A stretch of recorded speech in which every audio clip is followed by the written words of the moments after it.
لأقبلت بنت الترفض والميدان، وارفعوا الراية ودقوا لها تحية، غنوا الجزلة لها واطنخوا القيفان، جاتكم بنت الشيوخ الكبارية. غنوا الجزلة لها واطنخوا القيفان، جاتكم بنت الشيوخ الكبارية. لأقبلت بنت الترفض والميدان، وارفعوا الراية ودقوا لها تحية، غنوا الجزلة لها واطنخوا القيفان، جاتكم بنت الشيوخ الكبارية.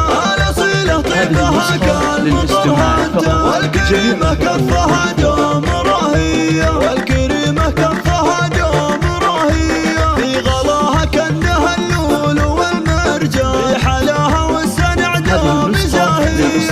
الجميلة فهد بدت تزداد المحاسن والخصال المثالية، فهد تعجز بمدحها القيفة، أيوة فيها القصيد وقوافية، أيوة فيها القصيد وقوافية. والعروسة شيخة الغيد والغزلة، الحلاوة زين خصلة وراثية، هذه رنيم حلاها لها عين فارقة بوصافها والحيوية. لأقبلت في جنها كالقمر تزداد، لحظرت فيها المزايا خيالية، لحظرت فيها المزايا خيالية. الدعاجة ولا ناقة زينها الفتى، رنيم بنت الشيوخ الحموية، بنت ابو فهد رفيع المقام والشدايد وقفته غير عادية. هذا عبد الله على الطايلة برهان، المراجل له فعول بطولية، واعتز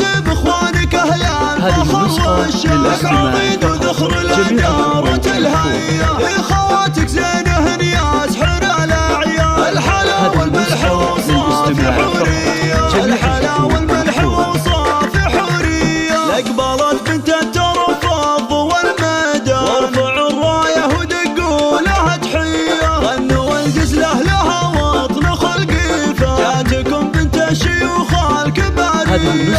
الأصيلة طيبها كالمطر هتان، والكريمة كفها دوم رهية، والكريمة كفها دوم رهية، في غلاها كأنها اللؤلؤ والمرجان، في حلاها والسنع دوم زاهية. الجميلة فهد بدت تزداد المحاسن والخصال المثالية، فهد تعجز بمدحها القيفة، أيوة فيها القصيد وقوافية، أيوة فيها القصيد وقوافية. والعروسة شيخة الغيد والغزلة، الحلاوة زين خصلة وراثية، هذه رنيم حلاها لها عنوان فارقة بوصافها والحيوية. لأقبلت في جنها كالقمر تزداد، لحظرت فيها المزايا خيالية، لحظرت فيها المزايا خيالية. الدعاجة ولا ناقة زينها الفتى،